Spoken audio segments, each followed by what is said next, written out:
All right. Google Hangout says we're live. What's happening, everybody?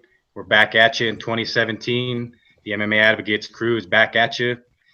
Of course, we got our man Fred Kirby in the house, Dayton, Ohio. Jesse Ruvalcaba. We also got him from LA. And we also have Mr. Andrew Reed from across the pond, as usual. And Eddie will be joining us live here shortly as well, too. But we are here back in the mix, episode 25. We got a lot to unpack. UFC 207, Rising, however you say it, took place over the weekend. World Series of Fighting, New York. We're going to touch on all that, plus a lot of other topics. So can we let's just get right call into Risen it, the fellas. Freak Show? We should just call it the Freak Show. It's the She Freak just called Show. Bloody Rising. Well, you can call it by Andy its always proper corrects name me with first, and then call it whatever you like. But then again, we do, like I said, we got a lot to unpack, and we're going to start right off the top. UFC 207 main event. Didn't last long. People were saying, fear the return, fear this, media blackout, this and that. I thought I seen the worst performance of Ronda Rousey's career, let alone the Holly Holm fight. I don't know where. Let's start here with Jesse, man. Jesse, you seen what took place? T-Mobile Arena, big turnout, very big turnout, big gate, lots of good numbers. Did the main event deliver? Were you surprised, or what was your take on the main event, Jesse? Hell no, I wasn't surprised. Was anybody surprised? Was anybody surprised? I mean, the gingerhead spineless weasel from Ohio was. No, you know what? I agreed with Fred in the point that if Ronda Rousey's head game was straight and everything, and it was the old Ronda Rousey, she was gonna go in there and be what we all hoped she was gonna be. But the intangible was, where was her mental game at? And obviously it was nowhere to be found. Because as we were talking about right before the show, the first punch landed and she was like PTSD all over again, getting head kicked by Holly Holm, and then she just froze. I mean, for everything you want to say about her bad coach and everything, I mean, he was, telling her head movement, clinch, move, hands up. And what was she doing? She was just standing there tall, feet together, absorbing punches, just kind of like trying to hug the air basically, and just getting eaten alive. And Herb Dean mercifully stopped that fight pretty quickly. To all the people that said that was a bad stoppage, I am blocking you on Twitter. I am unfriending you, and I never want to hear from you ever again, because you are a moron if you think that Ronda Rousey somehow was going to recover from that ass whooping, because she was not. But I was not surprised. The only thing I have to say is that it's sad that a star that bright is now probably extinguished, because the way she acted leading up to the fight and after the fight, she could have saved face by at least addressing the media, going to the press conference and saying, yeah, well, I tried everything. I tried to be silent and focus on the fight. It didn't work out. I'm coming back strong. Nope. Just as quiet as she came back into the sport, that's how she's leaving. So that's the only sad part about this whole event for me. Yeah, and there's been some great points there, Jesse. I mean, there's been a lot of big criticism for Tarverdian before this fight took place, and which we've seen Ronda coming off a big layoff, devastating loss, which it was her first of her MMA career, but we obviously seen that she hasn't recovered from it. I guess like the media blackout and a lot of stuff leading up to it sort of made matters worse, the way the fight took place and what the outcome was. But Fred Kirby, man, Ronda Rousey, I talked about it last week. I thought the fight would end in the first round on either side. What do you think about the main event? And is Amanda Nunes was a star born in Amanda Nunes this past Friday? All right. So we got a whole bunch of things to address here. First things first, let's address a couple of things. I want everybody to know that I'm going to be slandered greatly on tonight's show. So just let's get that all out there. There's going to be a lot of nasty things said. There's going to be some lies told, some accusations made. So let's just get it all out there. I'll tell you right now, not on the topic of Ronda Rousey yet. Listen, first off, Ronda Rousey in a nutshell. Talk about the fight. Talk about the fight. Shut up. Yeah. Okay. All right. Okay. Fine. Was I surprised? No. I think that anybody fucking could kind of see that if she was not able to clinch her immediately and strike with her from the outside, was forced to strike from the outside, this is what was going to fucking happen. It's not that surprising at all, really. I mean, there's not a whole lot to say. Listen, Jesus said earlier that Tarvarian was giving good advice and telling her to move her head and, you know, blase, blase. I have to disagree with that. And I'll tell you what I mean by that. I think the right advice is fucking shoot. Dive on a double. Your level. Get your fucking head out of the air. I don't think that Ronda Rousey will ever be a good boxer / striker. Ever. You can't be great at it all. She's a great judoka and a great grappler. Great grappler? Yeah, she is a great grappler. Wait. So you're telling me that she has really good entries on her takedown. She's got good doubles, good singles. No. But she's great in scrambles. She's got great judo. She's got great submissions. I mean, she's a great grappler. Her entries suck, and she has no wrestling to speak of. But if she can get a hold of you and get into the scramble, that's where she's fucking most dangerous. I would say she's definitely a fantastic grappler. Her game's not complete, obviously. But I guess that would be my point. I think the point is, she has to be able to close the distance better, whether it's a double leg or a single leg or fucking just gauging her distance, whatever it is. She has to be able to do that better. She might as well stop training boxing because it's not going to do her no good. She's not going to cover that distance. You know what I'm saying? She's never going to be able to stand with those girls. So she might as well just say piss on that and try to figure different ways to close the distance and get the fight to the ground. If Edmond was telling her anything other than get a hold of that bitch and get her on the ground ASAP, that was the wrong idea. Okay. Go ahead. Real quick, let me address that though. I agree with you that if you know what someone's good at, you should probably do that first. But let's put this into perspective though. Edmond is a striking coach. He's been working with her for so long to get her striking on point. Now let's say that everything we've heard him say about her, them bringing in some good boxers to train with her, and a lot of those boxers have really glowing things to say about her striking in a boxing ring, and all that stuff. Let's say all that is true. The thing that's important to understand though is that goes out the window if you get hit and your brain just shuts down and you're not doing what you're supposed to be doing. You could have, you know, Faraz Zahabi, you could have Winklejohn, you could have anybody in the world coaching you. But if your mental state is so weak that the first punch, you know, shocks you and freezes you up, you're not going to implement any of that stuff.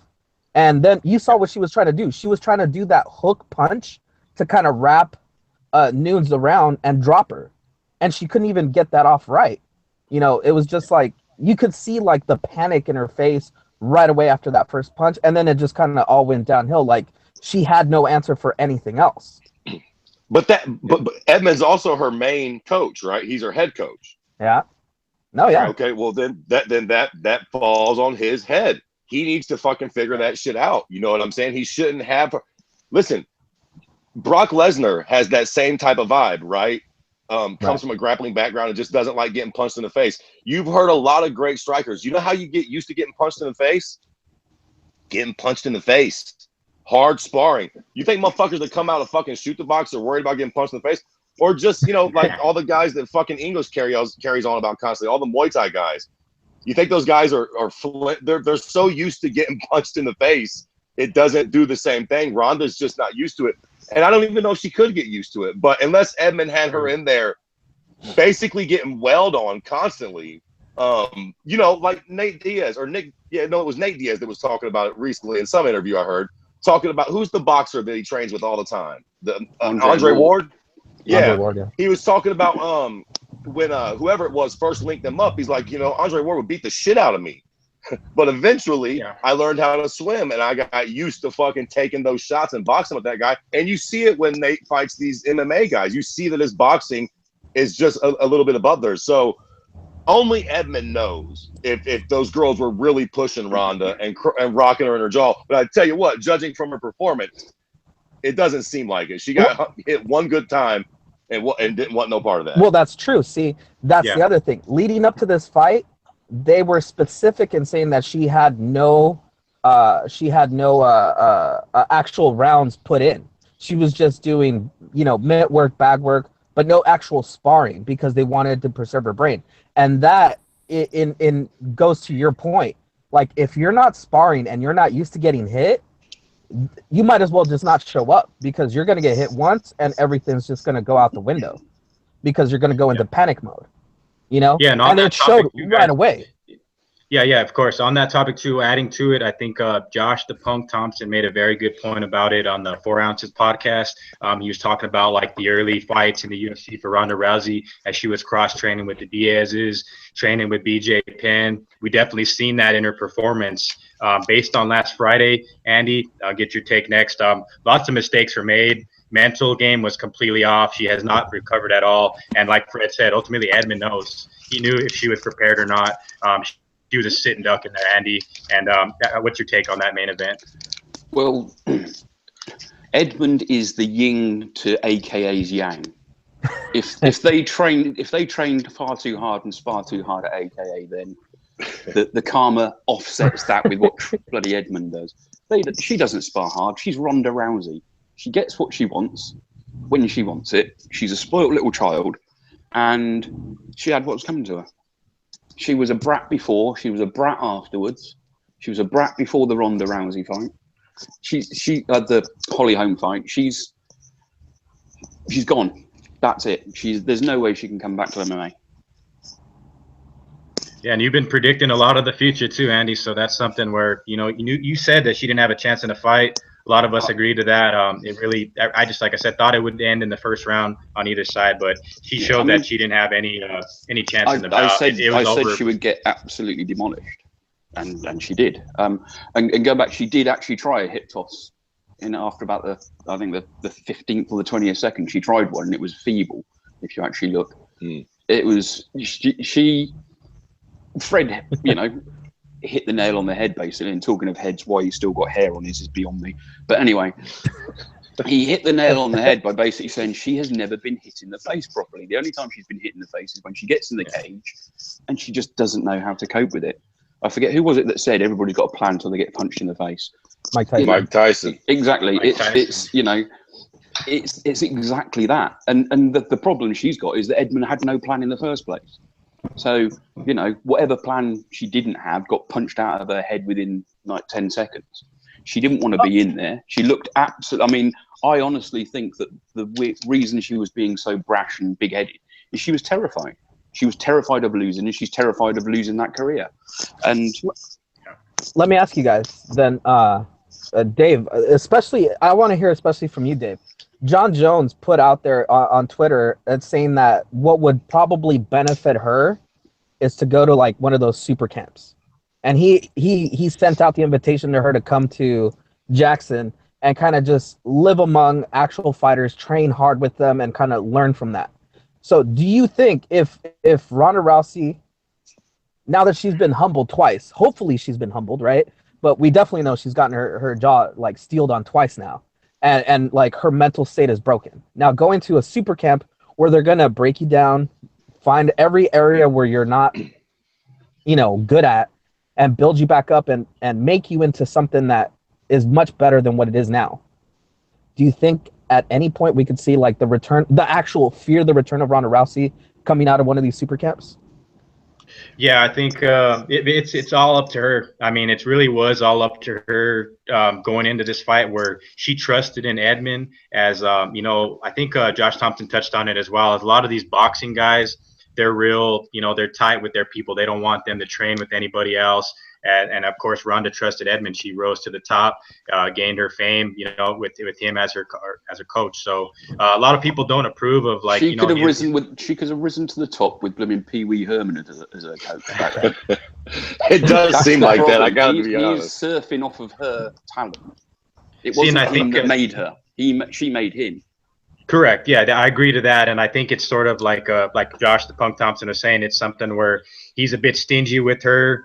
She in her early career, she did train. She cross-trained she definitely showed in those performances where she actually had a good game plan. She was sparring, but like Jesse said, there was just lack of rounds and preparation. It's sort of like she got herself into fit physical shape. We all seen that, but we've seen Ronda in shape. We've seen a motivated Ronda. This is something where as soon as the first punch landed, it was doomsday. And up against a gal in Nunes who just recently put Miesha Tate out in the first round. Now she puts Ronda Rousey out in the first round. So we got to talk about the champion, Amanda Nunes. Victories over both those girls in one calendar year. She's definitely a star that was born on that night. So I think going forward, let's get some promotion behind Amanda Nunes. And there should have who been does she actually fight next? I mean, she was. I mean, look after what she did to Miesha Tate, and everybody knows that Miesha Tate can take a bloody punch or two. Of course. There should have been far more. The UFC lost a lot of face with this because of the amount of money they invested in her. And she will not risk losing 3 on a trot. Trust me. You don't think she never fights again? Nope. I think wouldn't doubt it. This beating might have been enough to maybe shake that loyalty to Edmund out. And I think if she's smart, because everybody says she's smart, right? Her mom says she's smart. A lot of the people around her says she's very smart. If she's smart, she's gonna take up that offer from John Jones. Maybe not to Jack's Wink, but she might go somewhere to a big camp where they're gonna really put the skills into the talent that she has. And I think if she does that, if we hear even a slight like breeze of a whisper that she went somewhere to a camp to kind of train, I think she might return. So hold on. Let me bring up a point though. Back to David's point, because I'm kind of curious about this because I've got a pretty interesting take on this. To be honest with you, you bring up the champion, Amanda Nunes, right? Okay, so she just starched out basically the two most outside of Cyborg, the two most famous female fighters of all time. Yep. What do you think her star potential is like? First off, what do you think it is now? And what do you think her ceiling is as far as how far do you think she can go as becoming a star? Nowhere. Yeah, it's going to be difficult. It's tough because they've already shown that they didn't want to get behind her for this fight. Like Andy said, they should have got behind her. They should have known that her taking out Miesha in impressive fashion, but the lack of it kind of killed it. And the way she put Rousey out, she showed up in the best way possible. So going forward, I guess the Shevchenko, Juliana Pena fight could determine her next opponent, but that division is real slim pickings, and now we got a 45 division with not many girls really in the division to talk about at 45. I really disagree with that. I don't think it's slim pickings. I think they just don't have a push. I think like you have enough girls there to kind of do like an actual tournament style where you find out what's next for the champion. But I think to your guys' point, Dana White in his little scrum that he said to make up for Ronda Rousey not showing up to her media thing, he said that, there's only so much money you can put into promoting, but if Nunes beats Ronda, everybody's gonna know who she is. Well, what about quote unquote the biggest pay-per-view card they had at 200, where she was the headliner and she won the title? How come that wasn't enough to bring her up to the top? And remember, what happened when Nate Diaz beat Conor McGregor? No surprise, motherfucker. He went to entertainment, like what was it? Entertainment Tonight. Like he went on like CNBC News or whatever. Like he was everywhere. They put him out everywhere, right? He banged that blonde bitch from fucking the E Network. He fucked him, nutted right in that bitch. All right, sorry. I'll tell you. Are you drunk, Eddie? No, I'm exhausted. This is just tired and everything's bad. Sorry, Jesse, I interrupted you, man. No. It sounds like you got a little punched in the head there, elbowed in the head during jiu-jitsu, huh? I did take an elbow, but it didn't fuck me up too bad. You didn't do the Ronda Rousey, did you? I did not. It's what happens when you're trying to pass somebody's guard. You try to smash past them, and they panic. Yeah, that's what happens. By the way, No, I was say, Jess, what's interesting too is like a lot of people forgot is at the end of UFC 200, that was basically Ronda basically just made a phone call to Dana White and said, "I'm coming back." I don't know if you guys remember that. So at that moment, it kind of Dana White just said, "All right, that's the fight to make." So they knew back then that was going to be the fight, and they didn't really have much of a push for Nunes in that main event there at 200. So it was all geared towards Ronda Rousey. and she got totally murked in 48 seconds. So Eddie, She needs to go and join Gina Carano in Deadpool 3 or whatever's going to come out in a couple of weeks. Or That's what she needs to do. Or a sex tape.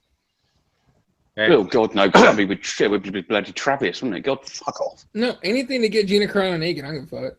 Oh, you want about Gina Carano? All right. Who doesn't want to see Gina Carano? She fine as fuck. Listen, you cocksuckers. We're getting off base with the goddamn Gina Carano's and the fucking goddamn Ronda Rousey. I'm gonna tell you something. I don't think Amanda Nunes will ever be a big draw in the UFC. No. And you want to know why? Because she's. I have an idea, but it's like you should. Okay, so awful idea. Let me ask you. Let me also ask you a question. Who has been traditionally the biggest draws in the UFC? Okay, Connor. GSP. Van Zandt. Connor. BJ. Ronda.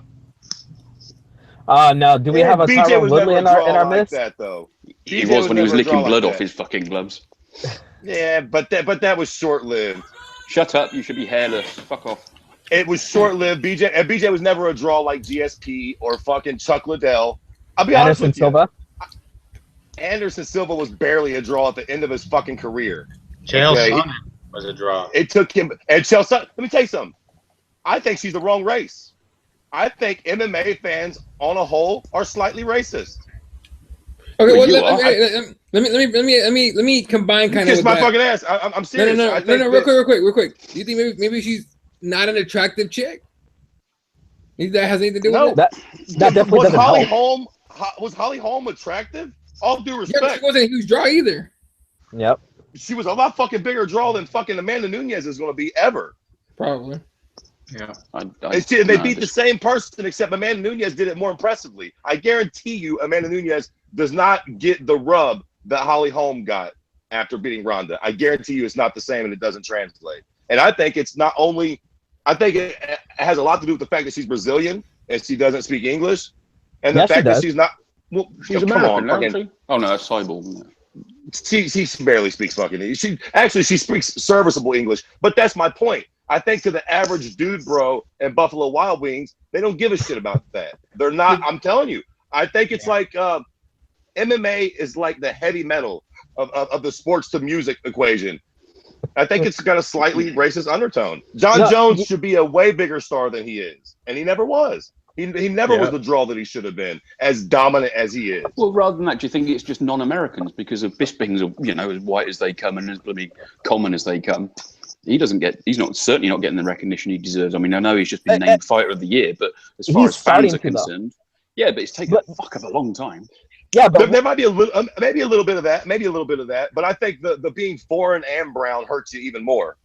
Quite frankly, I kind of agree with you, Fred, but I think it's also your style of fighting. Because if you look at some of those guys, they've had exciting fights within the octagon. The only guy that doesn't fit the mold is GSP. He had some exciting fights, but some of them were snooze fest. But it's also a different his career time. was a snooze fest. It was also a different time in the sport. Now it's kind of evolved to being more. Because think about it, Luke Rockhold. He won one fight, the next biggest thing. Then he got KO'd, and where's he been at? Like TMZ's following him around, trying to follow his love life and crying stuff. in his soup over Demi Lovato dumping him. I'd be crying too for that one, but but that's what I'm saying. I think you're right. I think it's a look that they're going for. I mean, I think they won big with Cody Garbrandt winning that title. Paige Van Zandt. Fucking the cute little fucking blonde boy that looks like a Ken doll. What's his name? Sage Northcutt. I mean, I'm telling you, they both man. got beaten. Yeah. Right, and they suck, and they're mega popular. I'm not saying it's just because they're white, but I'm kind of saying it's just because they're white. Didn't they draw the biggest numbers on Fox for that event too? Yep. Shit, Sage Northcutt gets paid about as much as Cody Garbrandt got paid to win the title, pretty much. Yeah, of course it is. You've got to, if you're going to have a poster up there, you don't want some toothless moron looking down at you, do you? You want somebody that's photogenic, and yeah, I understand what you're saying. It's wrong. Think of it this way, but it's going to get worse now because you basically got a publicity and company running the damn place. And look, take it, Eddie. Yeah. As far as NFL, okay, just to give it like a kind of a different twist here. The NFL. I forgot what year this was. There was a year where it was like Steve McNair, black quarterback for the Tennessee Titans, and Peyton Manning for the Colts, killing it. Black dude was white dude, right? There was so much outrage when the NFL started. There was rumors coming out that Peyton Manning's gonna be the MVP and all that stuff. There was so much outrage because Steve McNair had clearly outplayed Peyton Manning that whole season at quarterback. You know what they did instead of giving Steve McNair the MVP? They made co-MVPs. Instead of giving the black quarterback a position that's traditionally thought of as intelligent person, basically only smart people could be quarterbacks. Instead of giving the black dude that award for MVP for this quarterback, they gave it to both dudes. They were like, "Oh, we get to give it to that guy. We want him to be the face of our organization." I hate to say it. Sorry to cut you off, Eddie, but can you imagine if DC was white? Ooh. Wow. Yeah, ugly fat dude. I mean, I swear I think if DC was white, he'd be a bigger draw. Maybe. Yeah. I don't know, man. His personality kind of sucks sometimes. Sometimes. But you love to hate him if you don't fucking love him. I mean, Chael Sonnen was hated by a lot of people, but he was loved by a lot more. How many posters did Forrest Griffin get on? I just think that Amanda Nunes is going to be held back by being Brazilian and not being like the ideal fucking white candidate. She's no Ronda Rousey, Jack. No. I don't think we all, any of us, disagree with you, but I think that I think if the fans have to, what do we always say? The fans are the ones that dictate what the UFC does.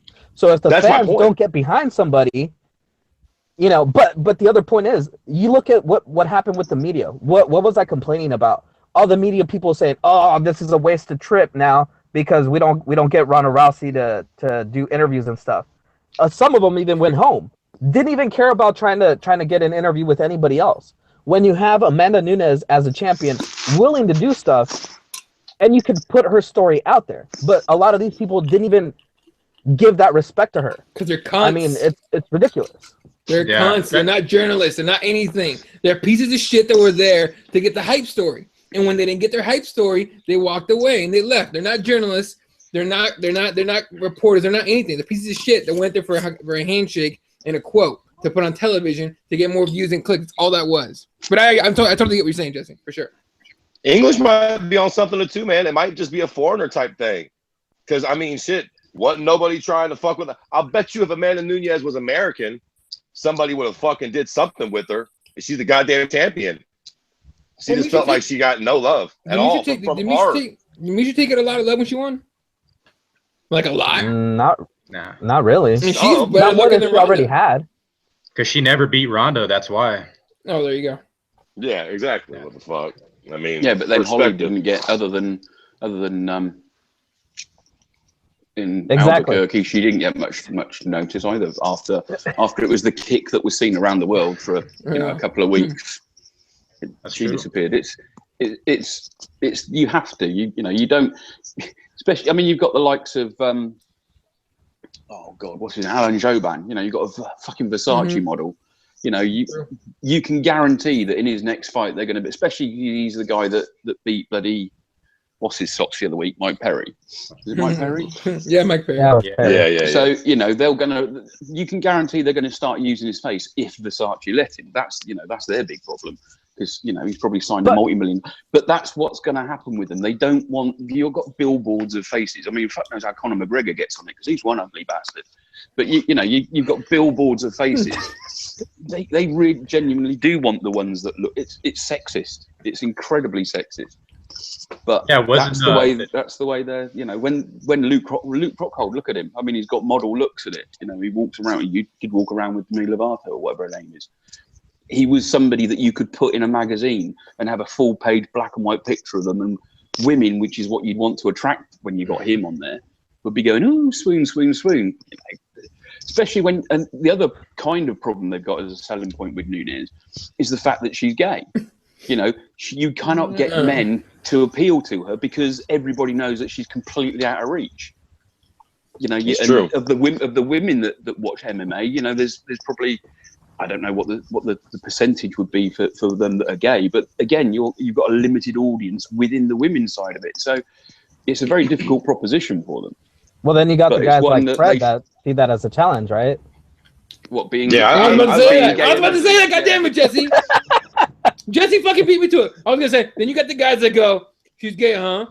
She haven't met me yet." It's true. I love a Leslie. That's like the fucking Yeah, Mount there we Everest of pussy.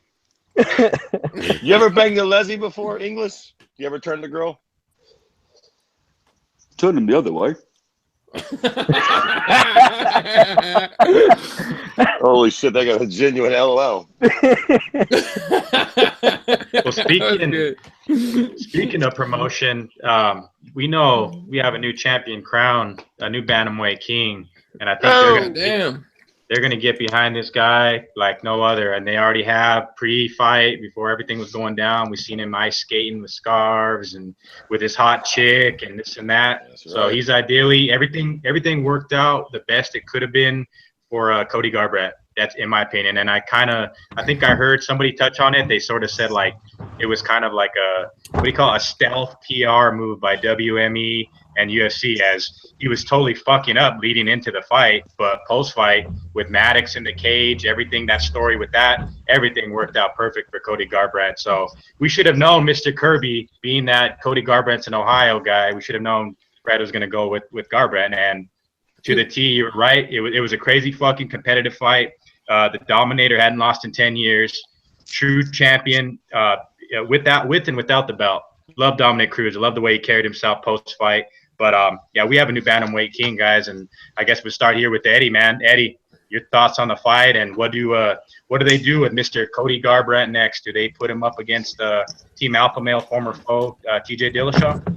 Too bad Kirby didn't bet his hair on that fight, huh? Yeah. Motherfucker. I'm coming to that. Okay, I'm so glad I didn't miss that. Cody Garbrandt shocked the shit out of me, man. I did not see him being able to move like that. He out-cruised Cruz in certain ways, right? And like, I mean, the way he dodged In every way. pretty much everywhere, right? Yeah, but I mean, he would dodge his punches and fucking start doing breakdance moves and shit. That one spot where he dropped to do like a burpee or whatever the fuck that was, and he jumped back up.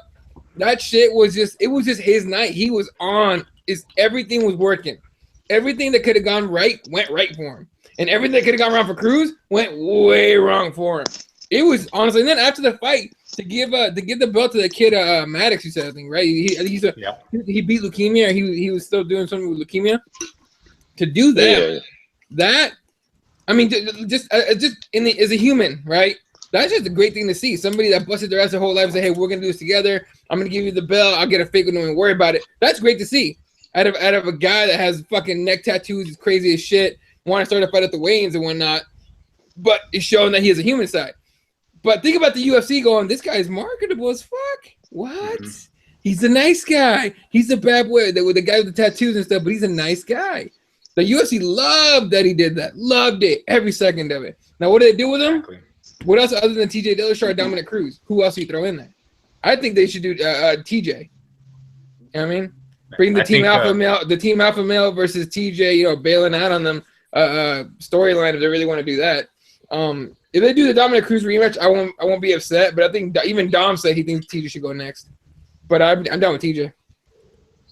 Yeah, like you said, it's a humble move for Dominic Cruz to really kind of put TJ in that spot, and where Dillashaw said that he's been fucked around and he's been dodged, and he's definitely deserving of the shot now. And I think that's the fight to make. Andy, there was talks of Garbrandt saying he wants Jose Aldo. He knows his worth. He wants a money fight. What's the correct move you think what does the UFC decide to do? Do they go the alpha male beef route, or what do they decide to do? And is Cody Garbrandt there to stay until he possibly fights Dominic Cruz again as the champion of the Bantamweight division? Then?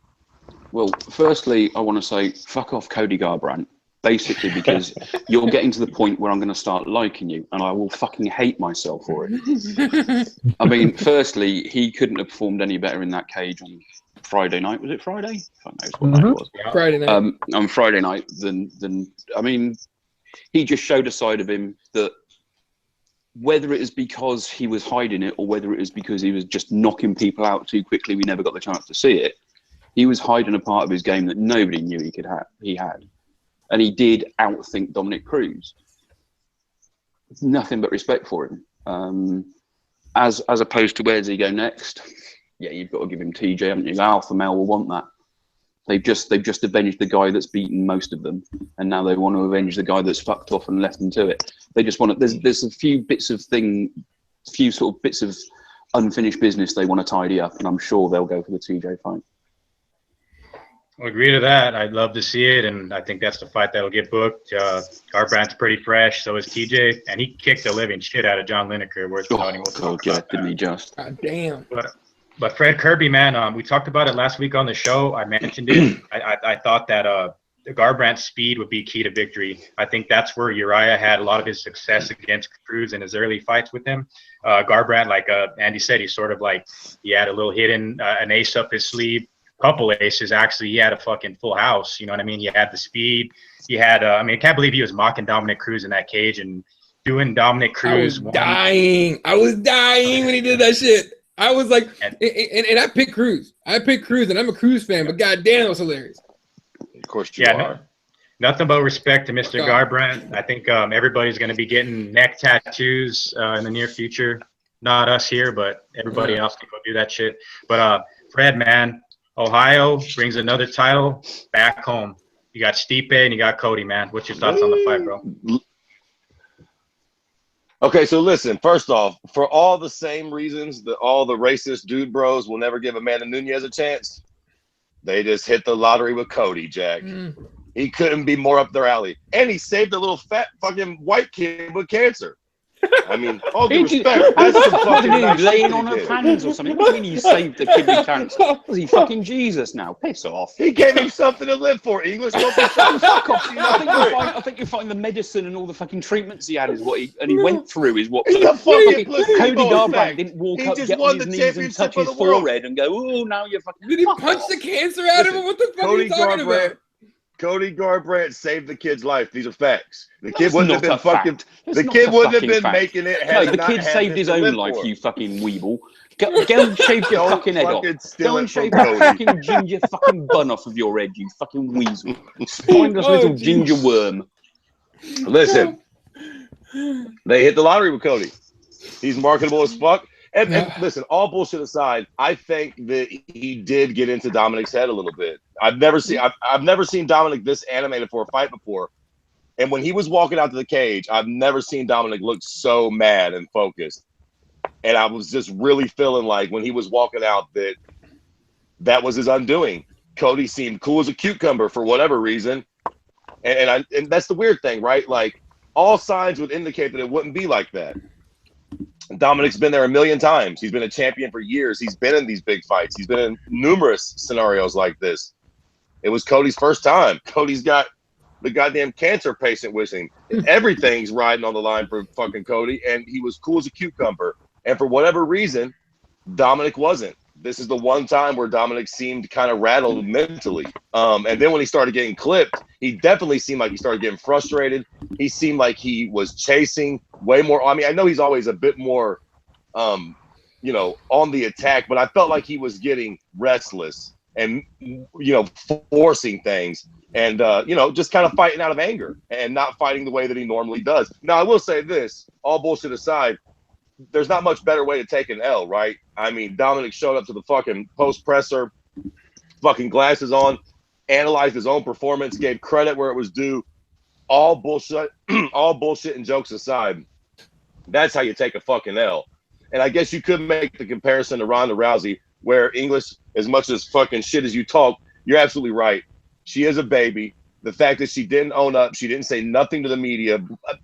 Beforehand, I give her a pass, because what the fuck? Maybe she was trying to take this fight seriously and win. But after the fight played out the way it did, you almost owe it to people to give them a little something. Explain yourself a little bit, or at least give your side of the story. Dominic was a fucking class act, and the fight wasn't a runaway. Fucking Jesus, I don't know whether it was when we started or before we went on air. You was talking some horse shit that you think Dominic actually won, which I think is absurd. He sure as shit didn't win that fight, but it was close enough that, he didn't have a poor performance. I just think that he let his emotions get the best of him, which is something we wouldn't ordinarily think Dominic Cruz would do, but fucking is what it is. Which round was it that he got knocked down 4 times? Yeah, that was a 10-8 though. That was I think that was the clincher. Wait. Homeboy got his Okay. ass That was the whooped. clincher. All right. Can I go next? Go ahead, Because Jesse. yeah, go ahead, Jesse. I gotta say, to do a 10-8 round, there's a 3 Ds, right? It's what is it? Domination, damage, and there's another D. Look, he definitely caused the damage. Okay, he definitely damaged him, but it wasn't a sustained duration of damage, and he did not completely dominate Cruz. Can you tell me that he did dominate and keep it up for the whole entire round? No, he didn't. What did he do? He hit him, knocked him down, and just kind of like was standing there like, okay, so you're knocked out, I win, right? He did the Anderson Silva where instead of putting a stamp on the fight, he walked away from finishing that fight. And to me, that was his biggest mistake. If you got cool, the though. opportunity. What? It was pretty cool though. He like floored him and was like, heh. Yeah, but if you have the opportunity to give this guy, the best guy in the world at this division, not only a loss, but to TKO him or put him away, you take that shot. You don't just kind of clown around and dance around and kind of, ha, look, I knocked you down. You finished the fight. That's number one. Number two out of the 3 judges gave him round 1 and 2. They flip-flopped on who got what round and stuff. I gave him the first round, the second round, definitely lost the third, definitely lost the fourth. I had it even going into that 5th round. And what did Cody do in that 5th round? Can you guys honestly tell me that he dominated that 5th round and won that 5th round? You know what this proves? I don't This proves my point. Everybody's a fucking racist. You're clearly just voting for the Mexican, Jesus. There's no getting around it.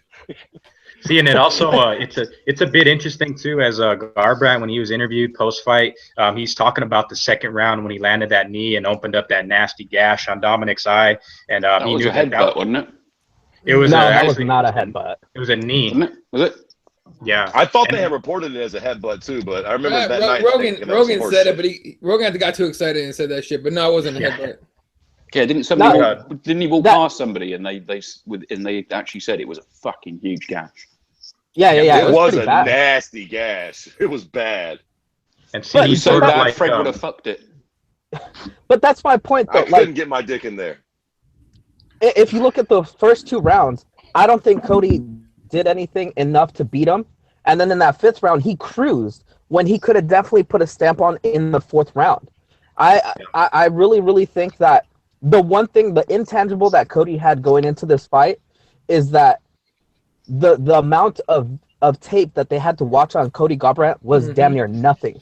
It was maybe like 5 minutes tops, right? Except for that 1 3-rounder that he went when he first started his fighting career when he was a complete novice, you know? scrimmage. So like you think about everything as a whole. I mean, that's the way you beat these guys that haven't been beaten in a long time. You don't give them anything. You don't give them enough of your style so they can game plan for it. And that's one of the things that Dominic Cruz's coach had said before the fight, that there was no tape to look at this guy. He had one thing that he did right, which was knock people out very quickly. You couldn't see his footwork. You couldn't see his movement. You couldn't see anything. What was the big thing we always said? Well, what happens if he gets in the 3rd and 4th round? It gas out because all he's doing is punching really hard. But the fact that Cody was able to stick to a perfect game plan, not move forward, not be aggressive. Because think about it, that was not the Cody Garbrandt we've seen in his previous fights, right? That was a completely different Cody. Yeah, and it wasn't the Cruz either, because Cruz, I mean, ultimately he was pursuing Garbrandt in the 5th round. He was still trying to win the fight, trying to land shots, but it was sort of like the flip-flop where it played into Garbrandt's wheelhouse, where the speed, the footwork, and his ability to counter Dom, and he was constantly moving to the left the entire fight. If you go back and watch the fight, a key thing is him moving to the left the entire fight. It helped him a lot, and I think that was part of the game plan. It was the footwork and the movement, and then the speed really surprised Dominic, where I think Uriah in his early days was just as fast, and Cody's just a young stud. A lot was on the line, and he fucking delivered like no other. So props to him, and he's a new Bantamweight king. So dethroning Cruz is not an easy task, and he made it somewhat look easy, but he didn't dominate the cat though. Okay, yo, so It's listen, a final I think thought. Oh, no, shut up a minute. You should have no hair. Go and shave it.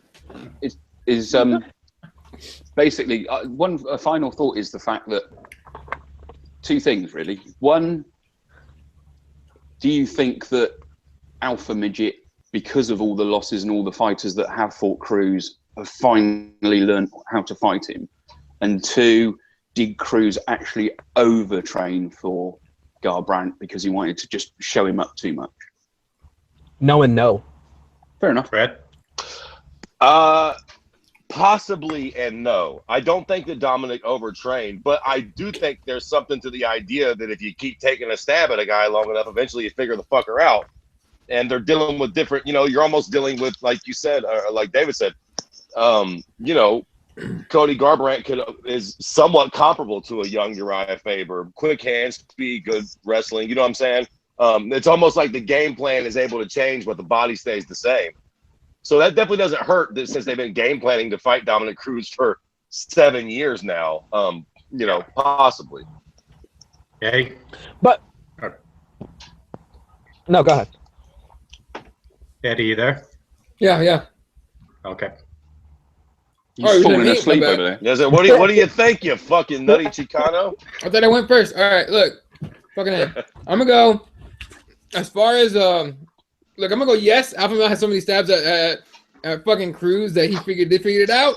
They're like, look, the last time he lost to us was when Rapper was young and fast and strong. He had solid ass wrestling. That dude's only gotten older and slower. Right. Send the youngest guy in there with the same with nearly the same game as Uriah Faber. And two, I'm gonna say no on the second one. And then the power punching too. We know Cody possesses that KO power, so it's a different element to where Cruz was definitely aware of it, and he dodged a lot of shots, but he missed a lot of shots too. We never see. He's got a hell of a chin, though. You must admit. Yeah, he does. Yeah, it's fucking true. The way he popped back up after getting knocked down was like that's fucking magic. How that happened. He didn't do the Ronda Rousey in that one. That was zombie status, right? He just kind of like willed himself back up. That was crazy. That's what I was going to ask y'all, though. I think so. Can we all agree that we think TJ Dillashaw should get the next crack at Cody? Yeah, definitely. As we move on next, I was going to say let's touch on the beat down that was TJ Dillashaw apparently breaking his jaw in the second round. So not an easy task to break fucking John Lineker's jaw, but shit. Well, hold on quickly before we go there. What do you do with Dominic Cruz now? If he doesn't get the automatic rematch, is there anybody that y'all would like to see him fight? Like a name that pops out? What else is happening at 35 for Dominic if he don't get the rematch? See, I was hoping Lineker. Lineker. But I was also hoping he was going to win so we could see him against DJ. But I still like to see that fight, but that would still be fun, kind of. Yeah, that's my point. I kind of want to do something fun with him. Right, but now you can't say DJ, you got to come up. You can't say that anymore because he's not coming up for the champ. It's hard. It's a harder fight to make. I think. So I'm just saying it's a harder fight to make. No, I don't think so at all. I still think it's a great fight. What the fuck? Anderson went up and fought the goddamn Sandman. Oh, that's true. Yeah. Okay, no, you're right. Or what am I saying? I want to see the fight. I'm just saying. Right. That would still be a good fight, right? Because if not, who else? What can we sell Dominic in at this point at 35? It's not a title fight. That's kind of my point, though. That's kind of my point, though, because now this new company wants to sell belts. Everyone's getting a fucking interim belt. We have interim belts. It's getting stupid. Yeah. It's getting stupid. So, I mean, what do you want to do? Interim belt 135? Well, you don't need an interim belt for it to be you don't need it. Listen. That's a fight that we would all like. WME thinks so, though. WME they want belts. I think that's what's going to sell the pay-per-view. Which is why they're going to change the weight categories this year. You think so? English, you think there's going to be a lot, the addition of a lot more weight classes? I wouldn't say a lot this year, but they'll start introducing them, definitely. God damn it. I hate that. I know a lot of people like it because there's too big of gaps between and all the weight cutting and shit. But I don't fucking need a 162-pound champion, 164.5-pound champion, 170. It won't be that bad. We're gonna have 36. It won't be that bad, but there'll be. Eventually, it will. Eventually, that's how it always starts. It starts slow. Yeah. I think if this Ali Act thing goes through, and we have 108 days before that gets decided on, or 100 days now, I think that will actually probably be the catalyst to that fear of Fred Kirby's becoming true, because that's when you can't have long-term contracts. They can't dictate the champions. That's going to change everything if that goes through, and then we're definitely going to slip into this weird boxing type model where everybody's going to have a champion at a weight division and stuff.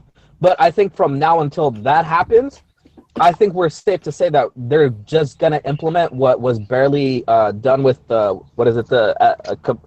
athletic commissions, where they're only implementing a weight division every 10 pounds. I think it's 10 pounds, right? So now I hope. I think that's probably the first thing they're going to do. And then later on, if that Ali Act goes through, then they might have to switch to, adding more divisions or something, just because of the fact that they want to keep champions under contract, which, if you want to get into all that, that's just going to make everything go crazy. But I think for now, this year we're going to see probably a 165 get made, and maybe like a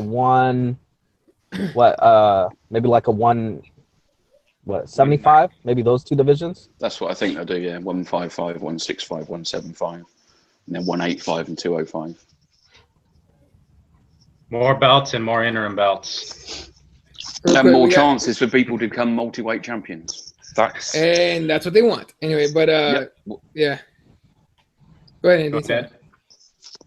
No, I was going to say is the fact that then Conor McGregor can turn around and say he'll be the Manny Pacquiao of the MMA world if he can go and get like 5 division championships. Well, until he moves it to heavyweight, I don't want to hear shit from Conor. Okay, that's not gonna happen. Although, I'm sorry, he already beat a super heavyweight, right? Nate Diaz is a massive motherfucker, apparently. Something big. He's bigger than Luke Thomas too. Way bigger than Luke Thomas. Way bigger. He's way bigger than you. That was funny as fuck when David said that. Well, because Luke Thomas goes, no, he's not. Yes, no, he's not. Him and his brother, no, they're not. Like Luke Thomas kept going, like, nah, dude. Anyway, but real quick on Twitter, Tommy says, what is this tweet that he fucking put out? Whatever. He's a big fan of the show now. He has no idea why he hadn't watched this before. But he says, fucking Andy. He's a twat. Whatever. He just joined up. Welcome, Tommy. Anyway, he says, fucking Andy and Fred crack me up. They're big fans. They're loving that. And then he's laughing at your Fred. He's laughing at your point on Cody Garbrandt curing cancer. Jesus Christ, he fucking did. It was part of the story. Did you guys not see the Fox special? The fucking little kid, he had to call him. He talked to the kid and take his goddamn medicine. Goddamn placebo effect took effect. Bam, the kid's fucking. He looked great standing up there. He's fucking rejuvenated. Kid's probably getting pussy now. You know this Gem 60 Jesus Jaguar bullshit's gone straight to your fucking head, don't you? Fucking what's he going to do? Walk on water next? Turn water into wine? Fucking feed the 5,000 with bread and fish? You're a fucking idiot. He seems pretty fucking cool. He's not fucking. Oh, jeez. Cure of right. We'll all go and fucking cure the back door then, shall we? Fuck it. All right, and then real quick, shout out to Mike Jarves and Georgie on the YouTube comments. Yeah, talking about, and by the way, Mike Jarves agreed with you on the Nunes and speaking English thing. Like if she wasn't sort of choppy, it'd be better. Although he says she speaks better than Cyborg, same shit. You know what I mean? Is what he says. And then he also suggests change 170 to 175. And add the 165 and 195 pound divisions. That's his suggestion. So yeah, Johnny Hendricks would still miss weight, probably at 175. Hendricks probably still miss weight. Yeah. Hendricks would still miss weight. Johnny Hendricks looked like he was fucking coming down off a long meth bender or something. I told you, I keep saying it. He is the next thing you're going to see about him is he's going to be from a helicopter camera. Where he's being chased down a freeway in a 4x4 by a load of police with a loaded gun on his passenger seat. That's what's going to fucking happen to Johnny Hendricks. I tell you what, all that being said, he did get fucked out of that fight. That goddamn Neil Magny finally got a sneaky one. Really? Hey. Oh, yes. Listen, we can't judge fights with all these bullshit takedowns and then all of a sudden start changing the judge criteria. If other fuckers had to lose lay and pray fights, so does goddamn Neil Magny. Laid and prayed. Wait. Sorry. Jesse. Okay. I kind of agree with you, but I think also if you look at anybody that does the lay and pray and wins, like let's say the biggest example, GSP, right? He was causing damage all the time. Even if it wasn't a lot of damage, he was peppering you with shots. He was trying to move position. He was trying to break your guard. He was trying to do all kinds of things. What was Johnny Hendricks trying to do in that fight? Win. Nothing. Just take a deep breath. He was trying to win, for Christ's sake. Yeah. The Yeah, poor yeah. old Wasn't. Matt Texan his win he deserves. Shit. Yeah, I think Deserves. Nah. yeah, his performance, I think Johnny wanted to win the fight very badly. It showed that he kind of reverted back to the old fucking deer meat Johnny Hendricks approach, but it just wasn't enough. Like Fred said, Neil Magny just won't stop winning enough fights to leave us alone. You know what I mean? That's just what the guy does. So the judge, On that fight, real quick, anyone think that Magny actually won that fight? yeah, Don't care. yeah, I believe he won. I thought Hendricks pulled it off by a little bit. Well, we know the judges you know- don't fucking like Johnny Hendricks. Go back to the GSP fight. So Yeah. Well, go back to when he lost the title to Lawler. They dinged him for basically pushing Lawler up against the fence and not do anything with that position. You would think that after those losses, Johnny Hendricks would understand that he has to be active in those positions. What does he do? You know, he even said it. You know, I tried to, wrestle him down, and I thought, I was dominating the fight, but you weren't causing any damage. You weren't doing anything with the position. So how do you expect to win when you're not trying to finish the fight? You're just trying to hold the position and hope to God the judges are like, oh yeah, this guy's winning. How the fuck does the other guy win? What the fuck? I realize I'm not doing much, but if I'm the one holding you down, how the fuck do you win? I'm holding you down. yeah, Mr. Johnny Hendricks. We know the night of the fight. I don't know if you guys seen the tweet, or I think it was via his wife's Facebook or Instagram. She went about saying, "Bellator, are you hiring?" So that should sum up the future. For Hendricks? Yep. He has a wife? Yeah. He has like Yeah, five. Not for long, he Did hasn't. you think he was a That's the next thing homosexual? to go. No, I thought Oh, he no. was like I thought he lived in like a fucking like a fucking Swamp? No, like Like one of those 18-wheeler tractors. He lived Right now. with Clay Guida down by the river. Yeah, some crazy shit. I didn't know that he was What's married. up, David? Does Clay Guida still stay down by the river in Albuquerque? Is that a thing, or what's going on with him? No, that was years ago. I think Clay's out in California, I think, and he's training with Cub Swanson, and then up in Chicago. He's always been a Chicago guy, Israel Martinez. So yeah, I thought he was a Jackson Wink guy. He yeah, was. yeah, he was. But then again, Alpha Male is. I think he's been affiliated with them. His last camp. Jesus Christ, So. he's a fucking training camp whore. But he's been around. Yeah. But as we know, That's Fred Kirby's type of guy, right? Fuck yeah, I need some experience. I ain't got no time to teach you nothing, Jack. But also worth noting on 207 as we close off the topics here with 207, we know TJ earned his shot. He sort of just delivered. He's fell into the fucking shot and he delivered with a great performance. So we want to see that fight take place. Other than that, we had Ray Borg in a very impressive performance. He missed weight. He fucked up by doing that. He lost some cash, but he dominated Luis Smolka and gave him the beating of his fucking life, I think. And also was a brutal knockout of the night. I believe it was the Alex Garcia, Mike Pyle. I mean, Mike Pyle almost was fucking dead in the octagon that night. So, Well, He literally was lifted off his feet, right? yeah. He may have shaved it off, but that was penance for his fucking mullet. The bad luck. See, I told you, Andy, the waterfall mullet wasn't there, and it cost him in that one, seemingly. Good. Should have teach him for having it in the fucking first place. But Mike Pyle will probably, more than likely, we'll see him on another card soon enough, even though he got brutally KO'd bad. So, You think so? yeah, 207. I think we might have seen the last of Mike Pyle. Nah, I think we'll see him at the Freak Show overseas card. Do you think he'll fight in the UFC again? To the board? Nah. Mike Pyle? No, Mike Pyle's done, dude. Yeah. Well, Jesse mentioned Freak Show, so let's move on to topics here. Y'all caught the Ryzen event taking place Friday night, Saturday night. We had some crazy fucking action taking place there. Let's start with Eddie here, man. Eddie, I know you're a big jiu-jitsu guy. Kron delivered against Kawajiri. Fucking Gracie. So that was entertaining bout. We did have some, some pretty fucking some battles in there. I don't know if you guys caught all the fights, but besides the Gabby Garcia shit fest, That was fucking brilliant. That was hilarious. It was hilarious.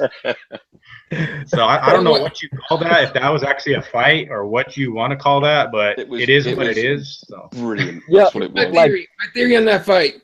Somebody lied to the old lady and told her it was a pro wrestling match. She was like, all right, I'm going to do my stick, right? I'm going to go boom from one side to the other. And then Gabby Garcia's like, nah, bitch, this is real. Boom! Done! Yeah. That lady got lied to. Yeah. They didn't tell her it was a real fucking fight. And yeah, she's Of course not they like did. She knew exactly what she was getting into. It's funny. Did you see her and her corner's face before that fight started? They were both sweating bullets. They were just breathing hard like, dear God, please don't They die. had a combined age of 4,006. What do you expect? You know what? They ought to just they should have ran out the Cup of Noodles mascot in there against Gabby Garcia. It would have been a better fucking fight, in my opinion. Oh, but yeah, that. I love how the rules are number just one alpha completely male. different They there. booked her now, haven't they? What was it, Brad? Just, I don't mean the rules in general. Just like, can you imagine if anything like that happened in America? Like that type of the ridicule the event would face, but for it being hang on, what? it's This is just from a country that loves WWE. Fuck off. Yeah, They but I fucking mean, love listen, it. can you imagine if Bellator did something like that in their fucking, like literally, if they had fucking, what is it, Trish Stratus come over and fucking fight Cyborg or some shit like that? Like that Wait. WWE reference? Didn't we already see that with Kimbo and Dada 5000? Where both of them almost literally died in that octagon or whatever? Well, one did, didn't he? 3 times, Dada. Yeah. Yeah, he did. That's right. And then he came back for some reason. And the other one was Oh, gone. you guys for sure. go fuck yourselves. Dada 5000 was way better than goddamn that old bird that was 197 years old they had over there in Rising. Jesus Christ, I was legit scared for her health. And weight divisions clearly don't mean shit in Japan. They're Did like, you ever what weight watch division? Pride? Did you ever watch Pride? Yeah, but what the fuck? But ultimately, guys. Wait. Go ahead, Jesse. Go ahead. No. Sorry, but at least we're talking about it, laughing. We were entertained. I was laughing my ass off, boy. Right? Jesus Christ. I think that's their entire goal, is to entertain. They don't care about people dying, people getting hurt. No. Like the only legit thing is they care about entertainment. And that's what we got out of it, except for, what was it, the resurgence of Crow Cop knocking out, 3 different dudes over the course of 3 days? Oh, look, man, if that's a resurgence, the resurgence is a little vial about this big with a needle that comes with it. It says resurgence on it, and you can knock out 3 dudes at 42 fucking years old. Yeah, but look at the size of the couple of them that he was fighting. Oh, yeah. What was that big guy, Bruto, whatever? Yeah, and that Burrito? knee. Oh, yeah. When he got him, I was like, knee. what? No. But yeah, it was a good night for Crow Cop. I mean, I think somebody put out a meme where it's like he fucking knocked 3 guys out in one night, and Kane's fought twice in 3 years. So, oh, God damn it! But it's really just he completed the Triple Crown now as he completed that, and K1, really, I mean, K1 Pride in this year. But a downside to it, though, is sort of him revealing that he does have some health issues, and that this is definitely the end of his career, in which he's kind of came back, a couple times, and he says this is finally it. So it was kind of a good moment for Crow Cop as he delivered, and he didn't decision anybody. He was knocking motherfuckers out. So y'all see Tension? Tension got the shit arm right out of his arm, got out, and still won the fight like a bad motherfucker. I want to see that dude fight again. Or a crazy fight too that took place was the Crookshank fight. It was action fucking packed. That was like that fight. Who'd he fight? Oh man, what's his name? Because he was dominating the fight, and then there was like a weird they stood Asian him up, guy? or they fell through the ropes, and then they stood him back up, and then he snatched up a submission, and it was nasty. It was a fucking dope ass fight. So. Yep. But I'll tell you what I suggest for Rising: an alligator moat. That'd be legit as fuck. I mean, fuck, why not? Like, if we're just going for entertainment, you're right. Let's just go completely off the fucking tracks. We'll get some gators in there. If you get kicked out of the ring, you die, motherfucker. Sorry. It's Japan. So that means Gabby Garcia will be chucking everybody into the fucking gator pit then, huh? That will be fucking entertainment. I still think they lied to the old lady, man. I legit think they lied to the old lady. They were just like, "No, it's I know she's big, all right, but it's just pro wrestling. It's going in there, you jump the ropes, do a couple moves, she'll do her finisher, and it's over, right?" When she hit that first punch, she had that like, you know, like if you ever, like, sorry, I'm eating right now.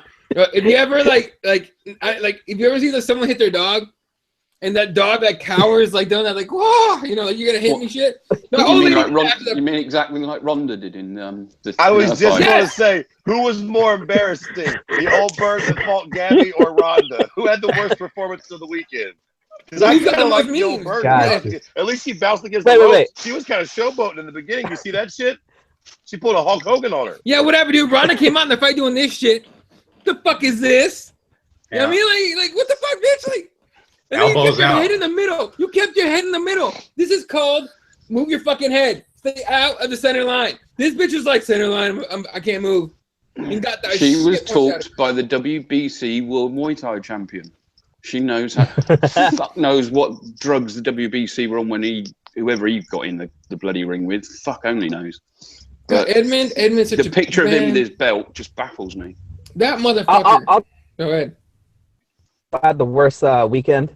Travis Brown for threatening everybody that made fun of Ronda Rousey, especially threatening MVP after he put out that hilarious dance video.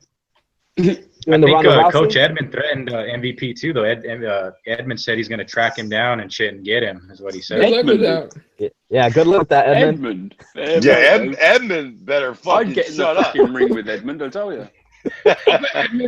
I'll fight Edmund after smoking 3 blunts. I don't give a fuck. Give me the strongest weed, I'll get in there and I'll fight him. I'm high right now, I don't give a fuck, I'll fight him right now.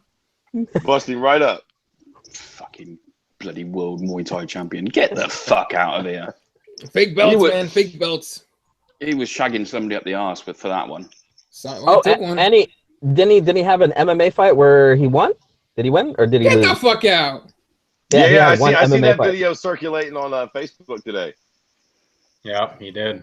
Did he keep his head straight down the line and get decked a bunch of times? Listen, that's the point about him being a shitty head coach, though, man. Sometimes you gotta know when to hold him and know when to fold him. You can't make Anderson Silva a collegiate level D1 wrestler. It's never going to happen. How hard you try. Exactly. Ronda, so right now, she's never going to be a great boxer. Give up the ghost. She's never going to be a boxer. She can be serviceable, but that's about as good as you're going to get it. Wait. What? I think she had a better performance against Fred's other woman that he loves, Betch Correa, right? Correa? Horse face. Whatever, put a bag on that, dude. I know you're down. Oh yeah. One good thing about Brazilian bros, they all got big fat asses, so and you can't understand what you're saying. And faces like boxes of squashed frogs. Yeah. You said that about Misha. Yeah, she's got. No, I said she had a face like a bag of smashed crabs. I think. Oh, that's right. A little different. All right, frogs. That's about sums up the Risen Freak show, and there'll be another event to talk about here in the near future about that as well. And also, I don't know if you guys heard the Submission Underground 3. Dylan Dennis is actually going to be competing on that. Fuck about that. About what? About what? That's fucking Lego company. Fucking piss off, Chael. Oh, dude, fuck it. Yeah, well, that's at end of the month. It's like January the 29th or 30th. Dylan Dennis, Connor Jr. will be competing in that. Against who? I can't remember who it is, but yeah, I thought I seen something about it yesterday, so I was surprised, and I thought he was supposed to fucking grapple John Jones, but apparently it's somebody. I don't know the name offhand. I should have jotted that shit down. Oh yeah, Dylan Dennis don't want John Jones. He was just talking shit. Okay, first of all, somebody memo Conor McGregor, or no, tell this guy, hey, look, you're not Conor, dude. Cut the shit. I know you probably like download every Conor YouTube video ever, and like picked up some kind of confidence off of that, but you are not Conor McGregor. He's a 55er, right? He's like a little dude. This Dylan Dennis character. Dennis, right? Yeah, he's a small guy. He's not that big. He might he be. wants John Jones. Yeah, I was gonna say. Did he not see what he looked like against bloody Henderson the other week? Yeah, I mean, Dylan Dennis is a beast in BJJ, but still, dog, John Jones is gonna outweigh him by like 100 fucking pounds, and John Jones isn't just some jerk off the street. Dude, there's plenty. Look, Dylan Dennis, all credit due to him and everything. he still gets wrecked by quite a few black belts out there. Let's be honest. Like he's young. He's a young. John Jones guy. is fucking huge. And John Jones not even. I think John Jones might be a, what is he? Do we even know what belt he is? Blue belt? Purple belt? He's like a fucking white belt, but I don't think it matters. Oh no, it doesn't matter. Not with his size and just his ability to crank all that kind of power on a small guy like that. Look, whoever said that size doesn't matter in jiu-jitsu clearly wasn't the small guy in a jiu-jitsu match. Clearly wasn't the small guy. Okay. Because it fucking matters. I've taken on higher belts. Everybody that are way thinks they're smaller than Helio me. Gracie. Everybody thinks they're Helio and Hoist Gracie. That's the thing. Yeah, and so I get on top. You know, if I get top position of someone smaller than me, 90% of the time I'm staying top. You're not bucking me off, and as soon as I get mount, then it's over. But that's just you know, it matters. Size matters. If John Jones against Dylan Dennis, bet your money heavy on John Jones because that dude's just gonna sit on him, and you know, as soon as Dylan Dennis gasses out, take his arm, take something. We'll see what he got in Submission Underground because he's saying that he wants to make a debut in the UFC, so that kind of will lead into his debut. So okay, my prediction: it'll be on the McGregor Diaz 3 card. Yep. Dylan Dennis, ain't know what's fucked up. They'll give him Chris Avila so they can whoop on him too. They might. They might. Talking about one guy should never ever have fought in the UFC. Get the fuck out.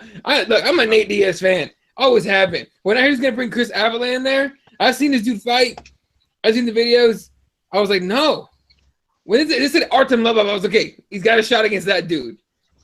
But come on, we all saw that fight. Dude was scared shitless to be in there with that Russian fuck. Like it was it. You know what I mean? We ventured into the unknown in 2016. We got fucking Artem Lobov on a 2-fight win streak. So that's where we're at right now. CM Punk, Dylan Dennis against CM Punk. There you go. That'll be fun. Can we get on to the major subject of the evening? Yeah, we'll. Oh, what World Series of Fighting from New York? Yeah, that was a good event, guys. Time out. Who won the main event?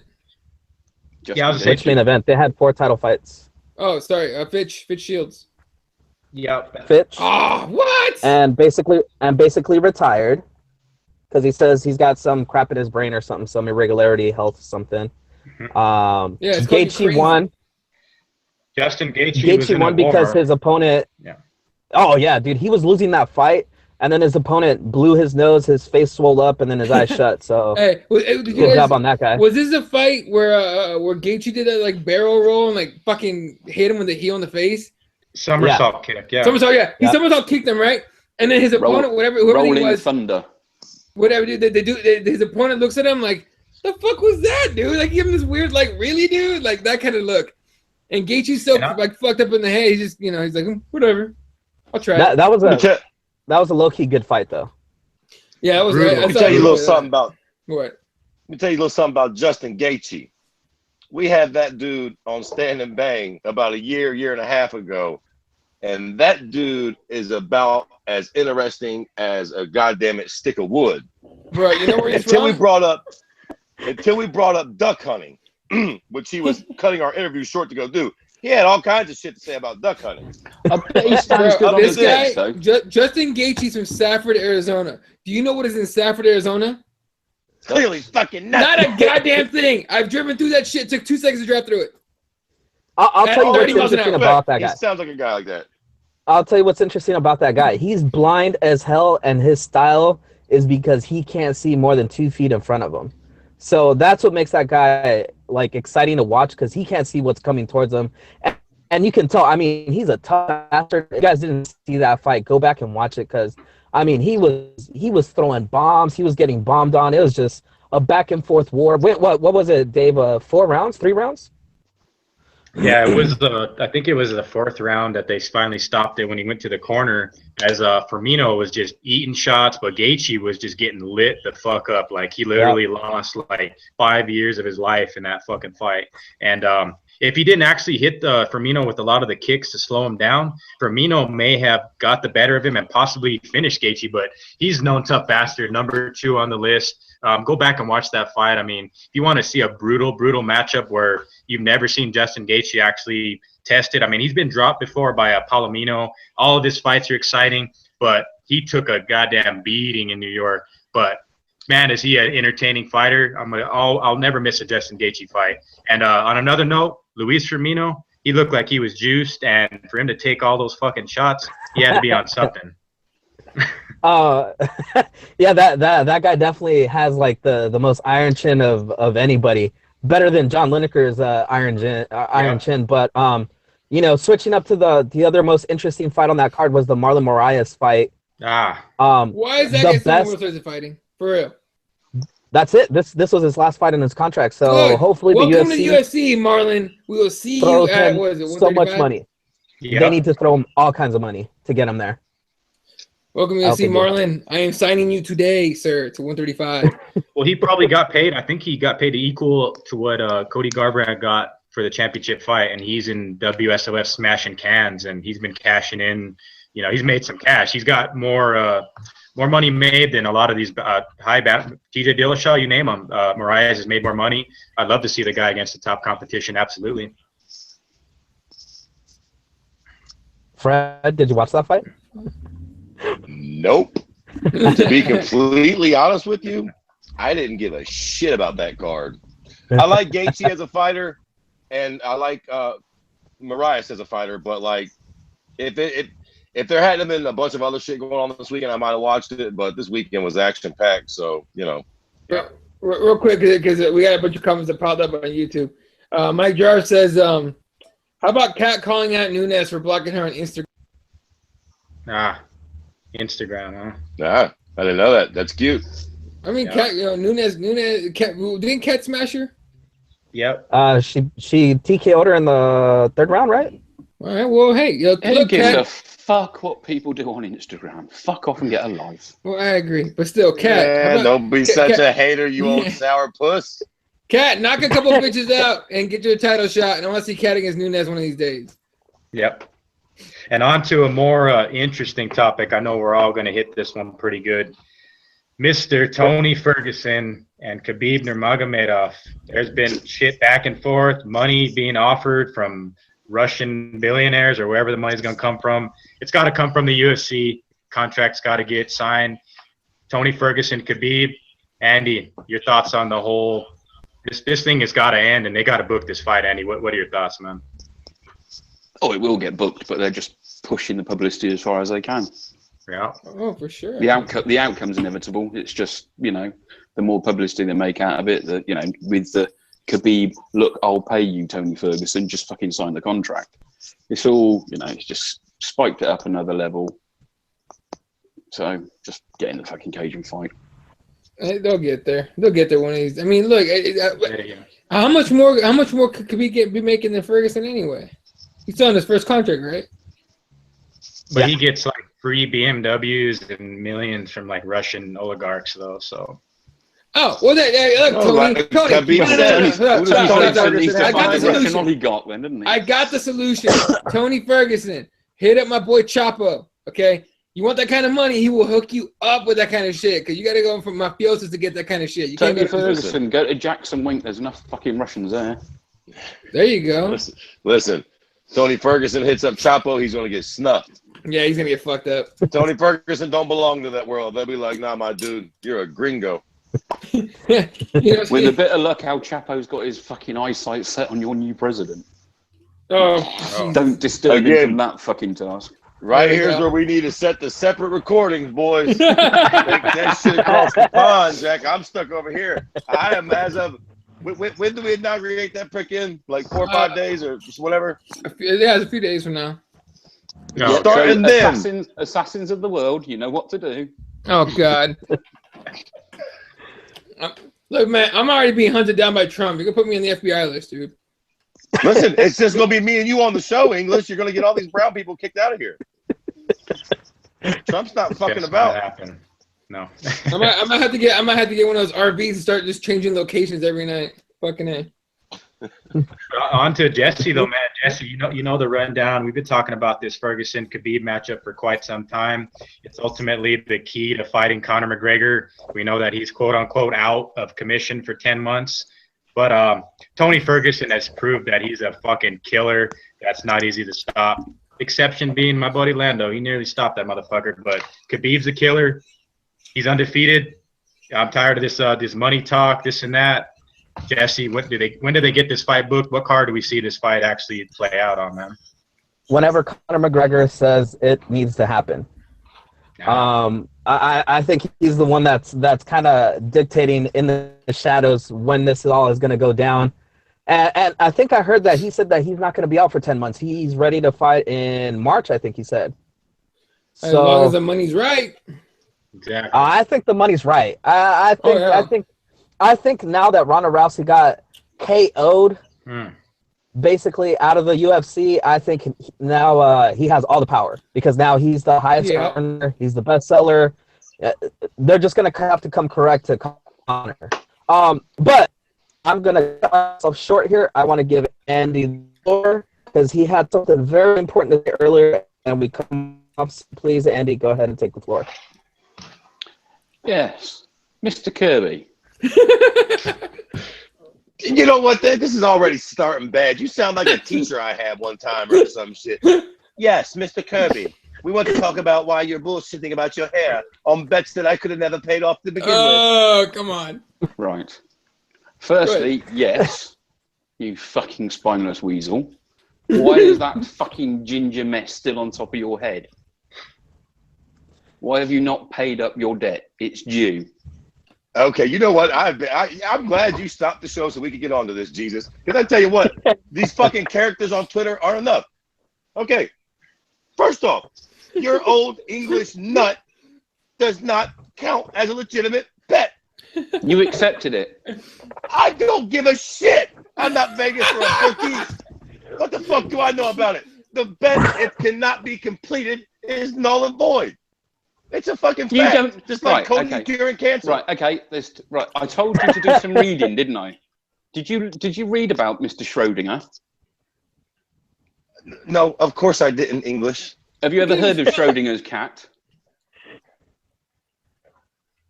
No, you haven't, obviously. You fucking retard. Have you ever heard of Werner Heisenberg? Yeah, no. No, you haven't, have you? Right. Here's a little 10th grade English. 10th grade in the same public school systems. Heisenberg was a theoretical physicist that proposed that things can be in two states at the same time. Schrodinger decided that he would prove that theory by sticking a cat in a box with a load of, I think it was radioactive material. And he locked the box and he said, at no point do we know when that cat will die. So we have to assume at both points that is both alive and dead. Now you have to assume, having not won the bet, that I could have either not carried out my side, or I could have carried out my side. It's immaterial. I didn't lose the fucking bet. Have you never played poker? You've ever heard of bluffing in poker? Where you get somebody to fucking fold their hand and reveal it, where you don't even have a hand to play. That's exactly what I did, mate. I raised the stakes to the level that you would accept and let you fucking rot. It makes no odds what I could have done. I don't have to. You lost the fucking bet. Yeah, dude. I'm going to tell you something. That was slippery and worthy of a fucking snake. All right, let's get the hair buzzers. I don't know what kind of shut the fuck up, man. I don't know what kind of bullshit you just gave me about theory and fucking cats in boxes with radioactive horse shit. But I'm telling you what, you wasn't cutting off no nuts. You don't so know. I ain't cutting You off do no not goddamn know. hair. You do not know. Bullshit. I didn't lose, so I don't have to either way. You do not know whether I would or whether I wouldn't. That's my point. I'll tell you what, don't take that fucking theory to Vegas or you won't make it back to Coxwall. Of course you will. Of course you will. They'll turn around and say you will pay up. With if you're what? prepared to make a bet. You'll bleed out. The point you miss is that I was prepared to make that bet. The point you missed. So you have to assume that I would have carried it out had I lost. That you would cut your left testicle off. Yeah, and you're already missing it, aren't you? You don't know whether I would or whether I wouldn't. That's what it is. You're already missing a nut. I fucking knew it. And then if you had lost, you just pull out your one little nut and be like, "See, I told you, I'm a man of my word." You don't. There's no fucking way. It's another thing you don't know. It makes no odds what I bet. I never lost. That's the point. I raised the stakes to the point that you would accept the bet. Hey, that's classic gambling, mate. Isn't Forrest Griffin a bald guy right now? Right? Yeah, he is. Yeah, he paid up. exactly, because of Cody. Forrest Griffin paid up. And he liked his hair a lot. You guys are some cock suckers. What was the other part of that bet? You mouthy fucking twats. It doesn't fucking matter. Yeah, you didn't makes lose. no odds what the winner. I'm telling you right now, because if I they could won. shoot you in the pinky toe, I'd shoot you right in the pinky toe, English. Of course it fucking matters. No, it You doesn't. can't just go to Vegas and bet $1 Because if million. you win the bet, you don't have to carry it out. It makes no fucking odds what you That's bet. fine. If That's you fine. win, I tell you what, then. I tell you what. The next time I make a bet, I'm betting Eddie's nut. How about that? Eddie, your nuts on the line. Next time we make a bet on the you Advocates. can't make a Alright, bet what on the somebody fuck? else's behalf, you retard. That's right. Yeah, first of all, I'm stupid. Second of all, I don't want kids anyway. It'll be you know what fight it'll be? You guys are it's gonna be Bisping and Yoel, just to let you know right now. That's like backhanded racism. You think I'm gonna pick Yoel because he's brown? Like, what the fuck, dude? Yeah, he's fucking like Cuban or some shit. That don't count. I'm not betting Cuban. I again. don't like Cubans. I'm not betting again. I've love won Cuban. the bet that I set out to win. Yeah. No, you fucking didn't because you Yes, cheated. I did. You're like a fucking cheat. You How know did what I you are? fucking You're cheat, the you fucking equivalent of a gingerbread weasel? TRT How user. the fuck did You're I a cheat? TRT user. You are a What do you mean? metaphoric TRT user. Am You're I cheating, but you're calling it How am something I different. cheating? How am I cheating? He didn't have the fucking product to bet. You do I not don't know even that. believe you got 2 You nuts. do not know that. Pull them out. I want to see both of your nuts right now, English, or I don't fucking buy it. Fucking gay twat. Fuck You off. pull your nuts out, and I'll cut my goddamn hair. I don't believe you got 2 of them. It makes no odds. It doesn't. I won the bet. So shit's gonna get serious when Bisping fights Yoel with you two. So we'll keep it close. How about this? Because I won't bet him. Eddie, who's the person on Twitter that suggested that we leave it up to everybody watching right now? Joker. Listen, fuck that. Okay, I've already seen how that fucking vote goes. All 4 of them are against me. I'm not leaving it up to those pricks at all. Yeah. No, all 4 of them I'm are for fucking you sick and quick with fulfilling that your shit. deal. It's because you're old and English. You have a power over these young Americans. No, You dude, start I just talking want to see. shit. Hey, Listen, I want to see what you to do them the way they on listen Instagram. to you.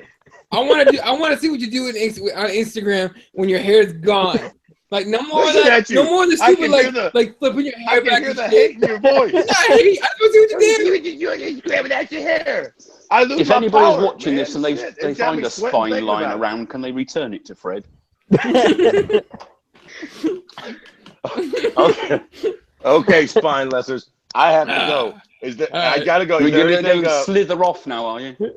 yeah, I am. Me and Jonathan Snowden are going to slither into the same fucking hole and talk about you. You are cunt of the week. So Okay, He's already fine. top for cunt of the year.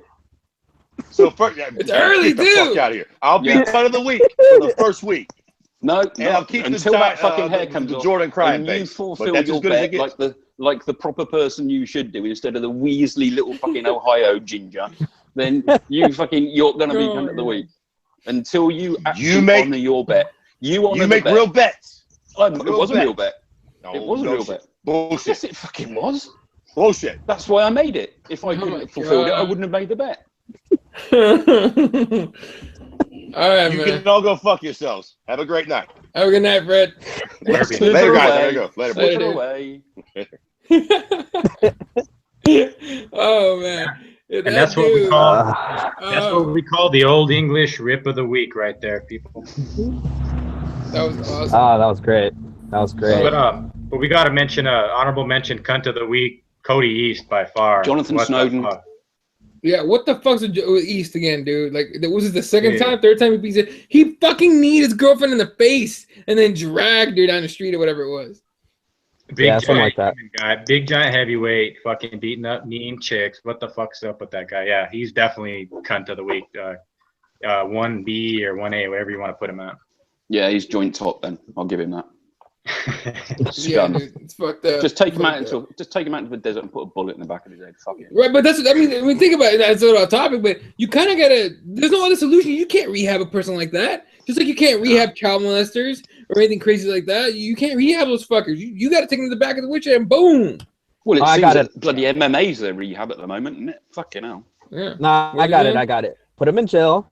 put him in the same cell as War Machine and have him duke it out. Oh, okay, no. Cody East and like do like some kind of like surgery, make him look like a chick. War Machine will have a field day. Yeah, War Machine's a piece of shit too. So yeah, he's right there. Yeah. With that What is up with that guy? Is he in prison? Like, has he been convicted, or is he still going through the legal system? No Probably idea. trying to weasel his way out of it. I I think like it, man. He's still in prison, I believe. When you beat the chick out of like a hot, super short but hot as fuck chick, like this porn. Send them all Stabber. out. Send them all out to the Russian prisons in the north of Russia. Then then they'll see how fucking hard they are. Put Fedor's brother in with them and see what's up. See what happens. Well, no, they let people like him out early. If you're Fedor's brother, you don't serve a full sentence. And he said he wants to fucking fight again too. What the fuck? Oh, he's already signed. To who? Yeah. FCN? ESPN? EFN, I think. FCN, Oh, is it? it I might thought be. it I was can't remember. Bellator. Okay. No. They won't bloody fucking sign that. Christ. Even Scott Coker's got some standards. Oh, they won't let him in the country. I mean, he's a. No, he'd never get. I mean, I don't think he could fight outside Russia. That's the problem. Yeah, I think he was a year and a half for a 7-year sentence. That's fucking insane. Rape and imprisonment, I think. Yeah, that's insanity. But speaking of Bellator, you guys, we'll hit some topics real quick before we end the show. Ryan Bader, he thinks he's got some big fights lined up in Bellator. What are you guys' thoughts on that? Jesse, bye, Ryan. Nice to know you. Don't come back. Fuck off. And he's down the street. I don't give a shit. Yeah.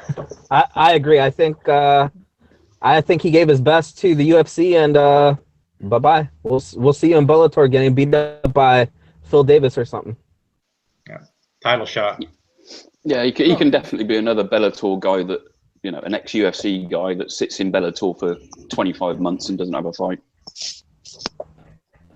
There you go. I mean, that's his destiny right there. That dude's not saying the right things. I mean, look, if he stays in the UFC, then what? They're gonna give him DC or an interim belt, and then he's gonna get finished just like the other guys by John Jones. They're trying to, again, it's a kind of public way of trying to blackmail the UFC, and they're just not gonna fucking get it.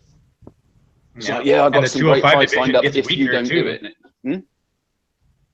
The 205 division just gets weaker with it's Ryan Bader, but he's on a streak. He might even fuck around and get a title shot in 2017, but we'll see where they go with him. I mean, if the UFC wants him back and wants him to fight DC or somebody, I don't know.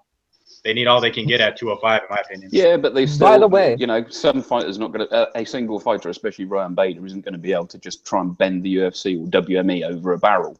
It just isn't going to happen. And by the way, when will we actually see the 205 title defended? It hasn't been defended in fucking 5 years. You know what I mean? So when are we actually going to see DC defend that title? When the champion is not from AKA. Pretty much. Oh yeah, all of AKA pulled out of fucking December, so that's right. Yeah. Yet they all have kids. Their pullout game is still weak. Sorry, that was a weak joke. But anyway, you have a point. Like, Kane out, DC out, Rockhold out. Like, what the fuck is going on over there? I mean, if we make a Khabib fight, are we sure he's gonna show up? No, yeah, he'll get hurt too. Yeah. I'm just saying. And but as far as 205 getting defended, dude, the only thing I can think of is, look, DC's out for what? 6 months or something like that? 4 months? He did the surgery. He went surgery. It's going to be quicker. We're going to come back. He'll never come back. Let's put it at mid-2017. They book him. There'll be an interim belt. There's going to be an interim belt. That's my point exactly. There'll be an interim belt, and if DC gets hurt before one more, let's say he gets booked in July or whatever, he gets hurt before that, they're stripping that dude. You're not interesting enough to keep around. He defended the title against Gustafsson. Who fucking remembers that fight? Nobody really. I do. Shut up. You know what? Yeah, Andy does. He's just fucking. I was gonna say Andy does. He's fucking with you because I remember that was a good fucking fight. You could have argued. And the John Jones fight was. Yeah, it was great. You could have argued. You could have argued that Gus beat both of those guys. Like you could have made that argument in that fight, especially with John Jones. That spinning elbow from John Jones hit him square on the top of the head. If it wasn't for that, bastard would have had it.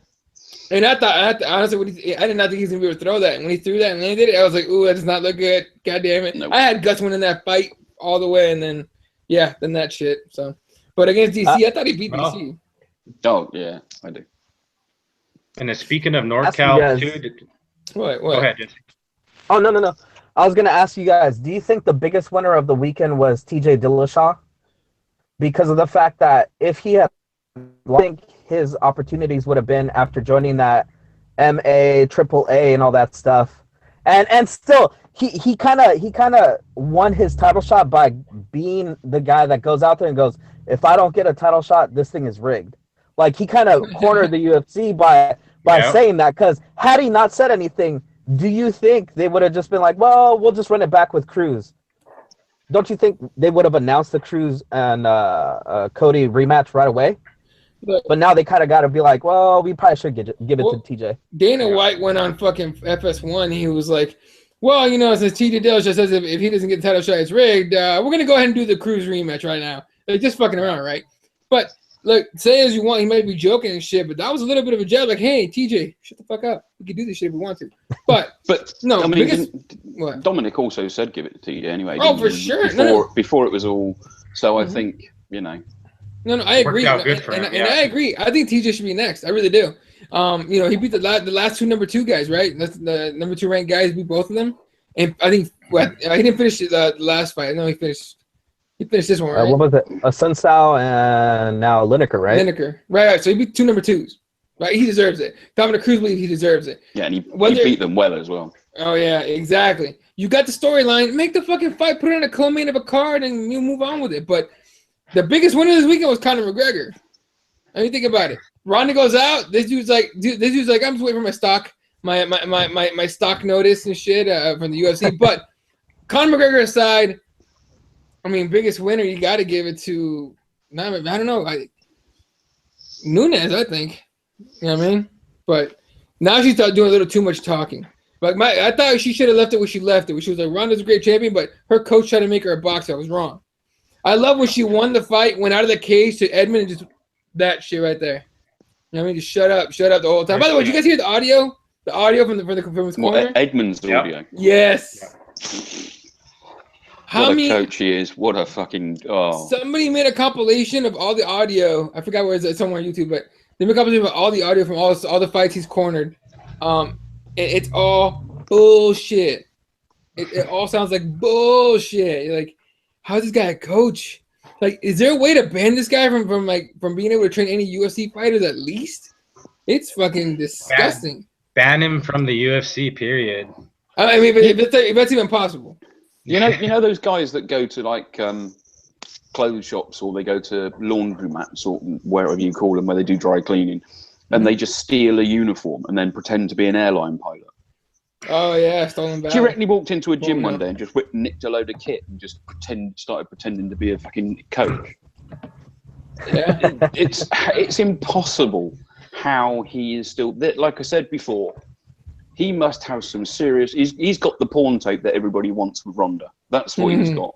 Yeah, I swear to God, he's got something. He's got something on her because she's not letting go. No way, with a mother constantly chanting at her to fucking sling him into a volcano. You know, you'd think that the one person you've listened to is your mother, especially, you know, what she strove to be like her mother and become a judo champion. You think she'd listen to her. There has to be something behind this. I'm not a conspiracy theorist, but fucking Edmund's got something on him. He really fucking has. I wouldn't be surprised at all. People are like, oh, she's loyal. Yeah, but how loyal can you be when you get knocked out that badly? If she doesn't leave him now, goddamn. Let's say she doesn't retire. Like, there's no way. She just stays. There's no way. You can't. Unless, of course, she's got something on her. She won't stay anyway, but... Yeah. She can't risk a third straight loss. If she continues fighting, yeah, you can't have that third one. Holy crap. Yeah. All right, boys, I gotta get back to work. Okay. It was fun. I thought you said holy crap, like someone pulled up next to you with like I don't know, like a bunch of feminists pulled up next to your man or something. Oh hell no. That'd be terrible, man. All right, dude. I'll catch you guys later. Later, right, man. okay, Jesse, take care, man. All right, and then another thing I wanted to touch on too with y'all before we end the show. I know it's right up your alley, Eddie. There, got Mr. Nick Diaz turning down a fight with Robbie Lawler. What do they do with Nick Diaz? How soon do they get him back in there? Because we definitely need to see Nick Diaz booked in a fight soon. Who the fuck knows? But he turned down Robbie Lawler, I think, because they're friends now. They're like cool. So That fight's not happening. I think you can get a Nick Diaz. I think more than likely you can get him for like a Tyron Woodley fight, which would be unfair as fuck. He hasn't won a fight since like 2011, something like that, 2012. But Yeah. he ain't won a fight in forever, right? So giving him a title shot is super unfair. That being said, WWE doesn't give a rat's ass. They'll just bring him in, fuck it. But I could see him fighting like somebody at 185 or 170, higher name, a bigger name, right? Maybe a Cowboy Cerrone. And my dark horse fight would be Nick Diaz against Conor McGregor. But if Nate Diaz is a super heavyweight against Conor McGregor, according to Dana White, then Nick Diaz is even bigger than that. You know what I mean? Yeah, it's sort of interesting where you throw Nick into the equation where we know Nate's going to steadily wait for a fucking hefty payday, which he deserves. I'll tell you what. We'll see Nick Diaz in there with GSP or Carlos Condit before we see him against anybody else, I think. I think if you talk to Carlos, he wants that fight. That'll get him paid. And if you talk to GSP, he wants to come back. They already beat Nick Diaz. You can get a rematch. Yeah, I think the best way to do it with Nick is just to get him a high-profile name. Even you throw the Conor name out there. Now that's intriguing because it's sort of like Conor holding on to that 55 title. He never defends his belts. Here comes Big Brother. Yeah, no, given it's that he's handled business, Conor, but he's kind of called his shots. And I like how Khabib was talking in his interview, I think it was with Helwani, where he's kind of saying that, Conor got choked out in the same calendar year where he was offered the 55 title. He was given these opportunities where Khabib, Ferguson, a lot of guys, they're on streaks. He feels that that's an odd thing where we all know why that is. It's just Conor's a draw, the cash cow. But it's a very good fucking point that Khabib is really being very vocal. He's very smart. I mean, I just think that Khabib knows his worth. I've been high on Khabib since day one, so I think they need to line that guy up with some type of title fight, whether it's Ferguson for the interim shit title or whatever it is. It's just going to be whatever, the ticket to fight Conor. But if they do actually throw Conor to Nick or Nate, I mean, that could be something where it's just going to go along the way Conor's done it. He hasn't defended any of his titles, so that easily could happen. The problem with Khabib is his reliability. That's the problem. They've had so many title fights being pulled lately that if they pull out, if they put him on as a title fight, as a main title fight as opposed to an interim or anything like that, and he's a headline card against McGregor or whatever, how reliable is he? Especially going back to AKA, it's just his injuries in the past have been he's well known for them. I don't know. I mean, would an organisation that's just lost millions promoting Ronda to come back, then start promoting a guy that could pull out 10 days before the fight? Yeah, I think that's his main downfall that he's got at the moment. I'll tell you what, let's say they do Ferguson Khabib, right? And Khabib wins and he gets the title shot against Conor. They make Conor against Khabib, they're going to have Ferguson, they're going to tell Ferguson, hey, get back in the training camp if he's healthy. Get back in the training camp and get ready because if Khabib holds out, you're in. Or they'll have Nate Diaz in there as a backup. You know what I mean? But these days with guys like Khabib, guys like Kane, and big fights, you got to have backups. You can't just, I get it. Guys like Brian Caraway just pulled out against Jimmy Rivera on a week's notice. They're going to have a hard time finding someone to come in, right? But you don't have to have a backup for that fight, okay? By the way, John Dodson wants that fight. I'm down for that. Dodson Rivera in my backyard would be fucking insane. But, for a big fight, like anything Kane's basically in, it's a high level heavyweight. Anything that Conor McGregor's in, their opponents, their opponent, Conor's opponents and Kane need to have backups. You have to have backups for guys like that. You know what I mean? You can't just have them. I mean, Jacare, wasn't he at New York in case somebody pulled out? I think in case Whiteman pulled out, Jacare weighed in. So. Yeah. And what's the one thing that Conor has always brought to it? He's never ever missed weight, never ever missed a fight. And that's I mean, God bless her. That was pretty much the same with Ronda. It's you can't deny these people that turn up, make weight, no matter what the weight is.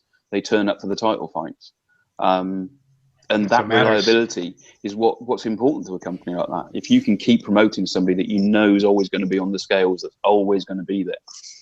It's far more easier to put your money behind that. It's a gambling. Again, it's gambling. Which horse are you going to back?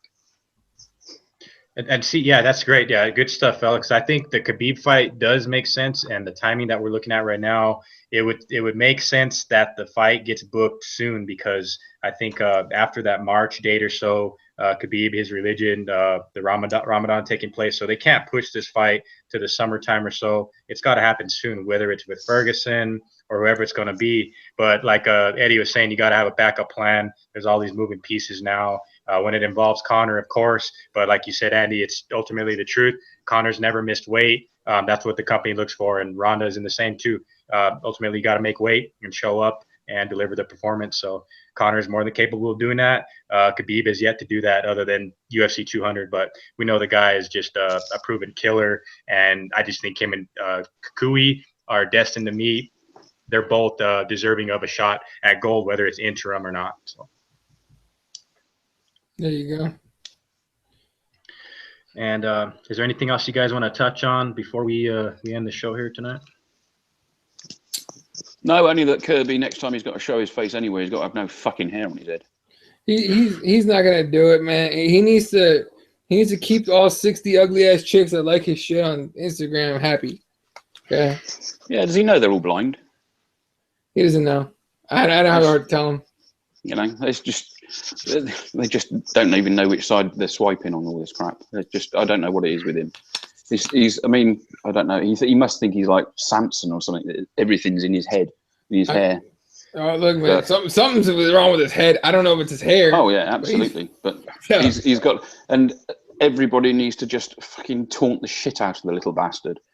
The gingerhead fucking spineless weasel.